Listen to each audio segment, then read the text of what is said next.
Basic English की जो नींव है, क्योंकि बेसिक इंग्लिश जो है वो नींव होती है जब आप अंग्रेजी बोलना चाहते हैं, राइट। तो बेसिक इंग्लिश को स्ट्रॉन्ग करना सबसे पहला आपका फोकस होना चाहिए कि आप कैसे अपनी बेसिक इंग्लिश को स्ट्रॉन्ग करें। तो मैं टाइम टू टाइम आपके लिए ऐसी क्लासेस लाती रहती हूं जो आपके बेस को मजबूत करती है, क्योंकि बेस मजबूत होगा, नींव मजबूत होगी तो बिल्डिंग जो है वो कितनी भी ऊंची बना लीजिए वो गिरेगी नहीं, राइट। तो चलिए बेस को मजबूत करने वाली क्लास को शुरू करते हैं। ऐसे शब्द जो अंग्रेजी बोलने में आपकी मदद करते हैं और आप आसानी से अंग्रेजी बोल पाते हैं। तो सबसे पहले हैव की बात कर लेते हैं। देखिए, हैव आपने पढ़ा होगा जब भी आप लर्निंग कर रहे होंगे कि हाँ भाई हैव नाम का मतलब हैव जैसा कोई एक शब्द है और उसका यूज जो है वो होता है वाक्य में, दो तरीके से होता है वगैरह वगैरह। हैव के साथ जब टू लग जाता है तो इसका एक अलग ही रूप निकल करके आता है, ठीक है। हैव के साथ टू लगा करके आप वाक्यों में इसका उपयोग कर सकते हैं, बहुत आसानी से कर सकते हैं और बहुत अच्छे से कर सकते हैं। और ये आपकी वाक्य को बनाने की यानी कि बोलने की काफी सारी दिक्कतों को खत्म कर देता है। काफी आसानी से आप इंग्लिश इसमें बोल सकते हैं। तो हैव टू इसको पढ़ते हैं साथ में, जब आएंगे तो इसको हैव टू ही पढ़ा जाएगा। और इसका जो मतलब होता है वो होता है ना है, नी है, ना पढ़ता है, नी पढ़ती है। ध्यान दीजिएगा, जब आप वाक्य बोल रहे हैं हिंदी में, जब आप वाक्य बोल रहे हैं और उसके आखिर में ना है, नी है आपको दिखता हो, ना पढ़ता है, नी पढ़ती है आपको दिखता हो, तो उसकी अंग्रेजी जब आप कन्वर्ट करेंगे तो आप हैव टू का यूज कर सकते हैं, बशर्ते उस वाक्य का जो सब्जेक्ट है वो आई यू वी या दे है। मतलब अगर वाक्य का जो सब्जेक्ट है वो आई यू वी दे है तो आप हैव टू का यूज करेंगे। कब? जब हिंदी वाले वाक्य के लास्ट में ना है, नी है, ना पढ़ता है, नी पढ़ती है ऐसा आपको दिखे। चलिए थोड़ा आसान करते हैं इसको। हैव टू का इस्तेमाल आप आई यू वी दे के साथ कर सकते हैं। किस वाक्य में कर सकते हैं? उस वाक्य में जिसके आखिर में आपको ना है, नी है, ना पढ़ता है, नी पढ़ती है दिखे। ज्यादा आसान लगा? चलिए उदाहरण समझते हैं। मुझे जाना है, ना है दिख रहा है आपको आखिर में, मुझे जाना है अंग्रेजी हो जाएगी I have to go. I have to go, मुझे जाना है I have to go, right. उन्हें पढ़ना है, उन्हें पढ़ना है, they have to study, they have to study. चलिए आगे बढ़ते हैं, अगले शब्द की बात करते हैं जिसकी बात तब होती है जब हैव की बात होती है। हैव की बात हो और इस शब्द की बात ना हो, ऐसा होना थोड़ा मुश्किल है। ये शब्द है has to. Has to, have to के बारे में हमने पढ़ा। अब हम पढ़ रहे हैं किसके बारे में? अब हम पढ़ रहे हैं हैज टू के बारे में। किसके बारे में पढ़ रहे हैं? अब हम लोग हैज टू के बारे में पढ़ रहे हैं। समझते हैं मतलब ना है, नी है, ना पढ़ता है, नी पढ़ती है होता है। मतलब जो है वो हैव टू के जैसा ही होता है, यूज उससे बिल्कुल अलग होता है। क्योंकि हैव टू जहां पर आई यू वी दे के साथ यूज हो रहा था, हैज टू जो है वो आपका ही, शी, इट और किसी भी नाम के साथ इस्तेमाल होता है। किसके साथ होता है? ही के साथ होता है, शी के साथ होता है, इट के साथ होता है और किसी भी नाम के साथ ये इस्तेमाल हो जाता है। जैसे उसे जाना है, ही हैज टू गो, उसे जाना है, ही हैज टू गो। मुझे काम करना पड़ता है, I have to work, I have to work. यहां पर देखिए हैव टू का यूज हो रहा है। मुझे काम करना पड़ता है, आई हैव टू वर्क। अगला शब्द है हैड टू। क्या शब्द है? Had to. अब हैव टू की बात हो रही, हैज टू की बात हो रही, तो हैड टू को कैसे भूल जाएंगे? तो अभी हम लोग क्या पढ़ रहे हैं? अभी हम लोग हैड टू को पढ़ रहे हैं। हैड टू का मतलब समझते हैं क्या होता है? हैड टू का मतलब होता है ना था, ना थी, ना पढ़ता था, नी पढ़ती थी, ना पढ़ा, ना पढ़ी। ये इसका मतलब होता है और इस्तेमाल जी बहुत बढ़िया सबके साथ होता है, ठीक है। I you we they he she it और किसी भी नाम के साथ आप हैड टू का यूज कर सकते हैं। मुझे पढ़ना था, आई हैड टू स्टडी। मुझे पढ़ना था, आई हैड टू स्टडी। उसे जाना पड़ा, ही हैड टू गो। उसे जाना पड़ा, ही हैड टू गो। अगला शब्द है यूज्ड टू। क्या है? Used to. समझिएगा इसके इस्तेमाल को और इसके मतलब को बड़े ही ध्यान से, क्योंकि ये एक ऐसा शब्द है जिसमें अच्छे अच्छे जानकार लोग भी फंसते हैं और मिस्टेक कर देते हैं, ठीक है। मिस्टेक किसमें मिस्टेक करते हैं? यूज करने में मिस्टेक कर देते हैं। क्या है? क्यों मिस्टेक होती है, चलिए समझते हैं। यूज टू का मतलब होता है करता था या किया करता था। सीधे तौर पर इसका मतलब क्या होता है, करता था या किया करता था, राइट। इस्तेमाल सबके साथ होता है, I you we they he she it और किसी भी नाम के साथ। नाम जब मैं कहूं तो मेरा मतलब होता है रिया, रोहन, रोहित, कोई सा भी नाम, ठीक है। अच्छा, तब समस्या कहां पर आती है, क्योंकि मैंने इसको बताया कि इसका मतलब जो होता है करता था या किया करता था, इसका मतलब होता है, तो लोग यहीं तक सीमित रह जाते हैं। तो क्या होता है ना, रिजल्ट क्या होता है कि जब भी आप किसी वाक्य में करता था या किया करता था यूज करते हैं तो आप उसकी अंग्रेजी में यूज टू का यूज कर लेते हैं। पर ऐसा नहीं है। हर उस वाक्य जिसमें करता था या किया करता था यूज होता है, जरूरी नहीं है कि उसकी अंग्रेजी में यूज टू का इस्तेमाल हो। कब होगा इस्तेमाल, यह जानना बेहद जरूरी। भूतकाल की आदत या भूतकाल में हमेशा होने वाली क्रिया को दर्शाने के लिए यूज टू का इस्तेमाल होता है। तो आप ऐसे वाक्य जो आपको ये बता रहा है कि कोई भूतकाल की आदत के बारे में बता रहा है या भूतकाल में हमेशा होने वाली क्रिया के बारे में बात कर रहा है वो वाक्य, और उस वाक्य में करता था या किया करता था का इस्तेमाल हो रहा है, उसके इंग्लिश में यूज्ड टू का यूज करेंगे। आगे बात समझ। जैसे वह धूम्रपान करता था, वह धूम्रपान किया करता था, ये पास्ट हैबिट को बताया जा रहा है। किसको बताया जा रहा है, पास्ट हैबिट को। तो अंग्रेजी क्या हो जाएगी, he used to smoke, he used to smoke.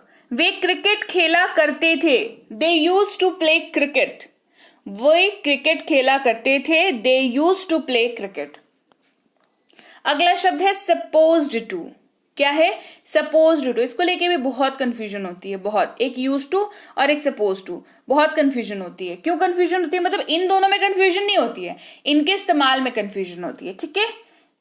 Suppose to का मतलब होता है करने की उम्मीद है, ये एक्सपेक्टेशंस को दिखाता है, ऑब्लिगेशंस को दिखाता है, और जो इसकी हिंदी होती है वो होता है करना चाहिए, ठीक है।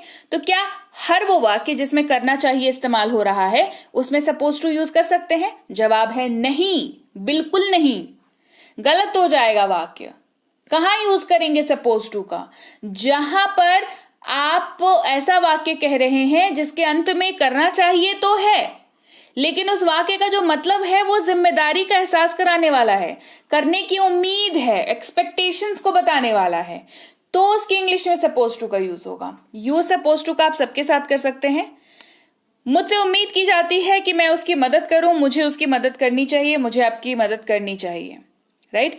मुझसे उम्मीद की जाती है कि मैं उसकी मदद करूं, मुझे आपकी मदद करनी चाहिए। I am suppose to help you. हम लोगों से उम्मीद की जाती है कि गरीबों की मदद करें, राइट। ये हमसे भी लोग उम्मीद करते हैं, हम भी लोगों से उम्मीद करते हैं, राइट। तो ये उम्मीद है, लेकिन एक्चुअल में जो वाक्य निकल के आता है वो क्या होता है एक्चुअल में, रियल लाइफ में, कि हम लोगों को गरीब लोगों की मदद करनी चाहिए, है ना, गरीबों की मदद करनी चाहिए, राइट। जो नीडी है, जो जरूरतमंद है, उनकी मदद करनी चाहिए। We are suppose to help the poor, we are suppose to help the poor. बढ़ते हैं आगे अगले शब्द की ओर, जो कि है is able to. Is able to, is है, इसके बारे में आपको ज्ञान है ऑलरेडी। एबल टू के साथ इसका यूज देख लेंगे, बहुत ही बढ़िया यूज है। कैसे? मतलब होता है पा रहा है या सक्षम है, ठीक है। मान के चलिए मैक्सिमम वाक्यों के लास्ट में आपको पा रहा है ही दिखेगा, पा रहा है, पा रही है, इस तरीके का दिखेगा, ठीक है।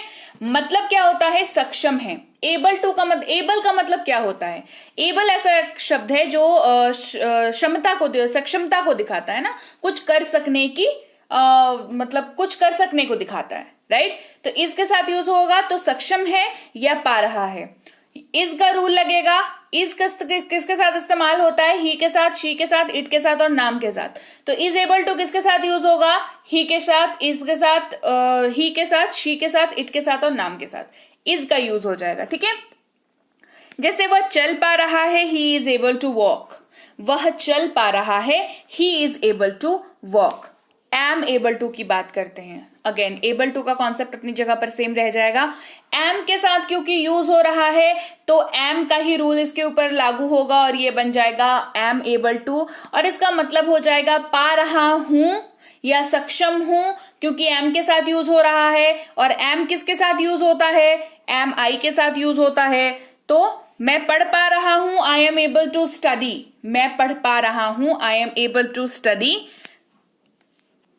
are able to की बात करेंगे, किसकी बात करेंगे, are able to की बात करेंगे। अगेन able to का कॉन्सेप्ट विल बी सेम।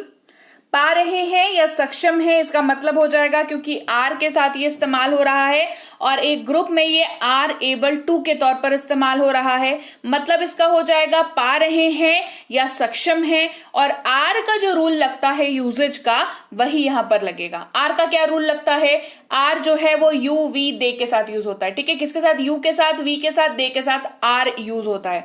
तो आर एबल टू किसके साथ यूज होगा, यू के साथ, वी के साथ और दे के साथ ही यूज होगा, are able to. Right, clear. चलिए यूज देख लेते हैं।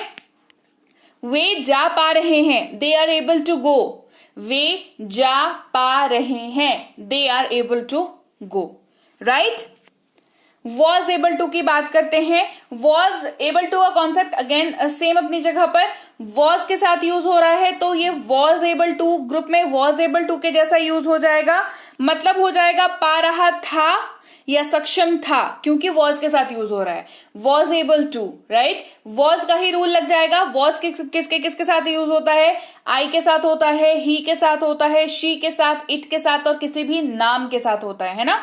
नाम के साथ मतलब राहुल, रोहन, रिया, जो भी आप नाम ले लें, है ना, नाम के साथ यूज होता है। तो वॉज एबल टू इन सब के साथ यूज हो जाएगा। चलिए इस्तेमाल देखते हैं। वह चल पा रहा था, वह चल पा रहा था, he was able to walk, he was able to walk. वह चल पा रहा था, he was able to walk. Were able, अब वॉज की बात कर ली तो वर की बात करनी पड़ेगी, क्योंकि हमारे पास जो भी सब्जेक्ट है that is I, you, we, they, he, she, it और नाम, तो हमने आई को देख लिया, ही को देख लिया, शी को देख लिया, इट को देख लिया, नाम को देख लिया, लेकिन छूटा, क्या छूटा, यू छूटा, वी छूटा, दे छूटा। राइट, तो इनके लिए कुछ चाहिए, क्योंकि इनके साथ भी तो वाक्य बनेंगे, तो यहां पर इनके साथ इस्तेमाल होगा वर, वर होता है इनके साथ इस्तेमाल, तो वर एबल टू भी यू वी दे के साथ ही इस्तेमाल होगा, और ये इसका मतलब बनेगा पा रहे थे या सक्षम थे, क्योंकि इनसे जो वाक्य बनते हैं ना वो लगभग ऐसे ही बनते हैं। वे कर पा रहे थे, वे जा पा रहे थे, इस तरीके का वाक्य बनता है। तो पा रहे थे या सक्षम थे, क्या हो जाएगी अंग्रेजी, वर एबल टू। यूज, वे पढ़ पा रहे थे, they were able to read. वे पढ़ पा रहे थे, they were able to read. Will be able to की बात करते हैं। बड़ा सा है, लंबा सा है, लेकिन घबराना नहीं है। Will be able to group में यूज होगा और मतलब बन जाएगा पाऊंगा, पाएगा, पाएंगे, सकूंगा या सकेगा। राइट, कौन सा ये रूल क्या लगेगा, विल वाला लग जाएगा। विल सबके साथ यूज होता है, विल बी एबल टू भी सबके साथ यूज हो जाएगा। जैसे आप चल सकेंगे, you will be able to walk. आप चल सकेंगे, you will be able to walk. वह बोल पाएगा, he will be able to speak. वह बोल पाएगा, he will be able to speak. Right, तो चलिए भाई, ये थी आज की क्लास जहां पर हमने बहुत इंपॉर्टेंट कॉन्सेप्ट को समझा जो हमें वाक्य बनाने में मदद करे। बेसिक है लेकिन बहुत इंपॉर्टेंट है। बेसिक वाले वाक्य बनेंगे और ज्यादा प्रैक्टिकल वाले वाक्य बनेंगे। मतलब प्रैक्टिकल वाक्य कौन से हो जाएंगे भाई, जो रोज की लाइफ में बोलते हैं हम लोग, है ना। तो क्लास कैसी लगी कमेंट करके मुझे जरूर बताइएगा। क्लास अच्छी लगी है तो क्लास को लाइक करना है, क्लास को शेयर करना है। चैनल को सब्सक्राइब नहीं किया है तो आप जल्दी से इस चैनल को सब्सक्राइब कर लीजिए। ऐसे ही एक तरीके के साथ मैं फिर मिलूंगी आपसे आपकी अगली क्लास में। टिल देन सब्सक्राइब नहीं किया है तो सब्सक्राइब कर लीजिए। And thank you so much for watching.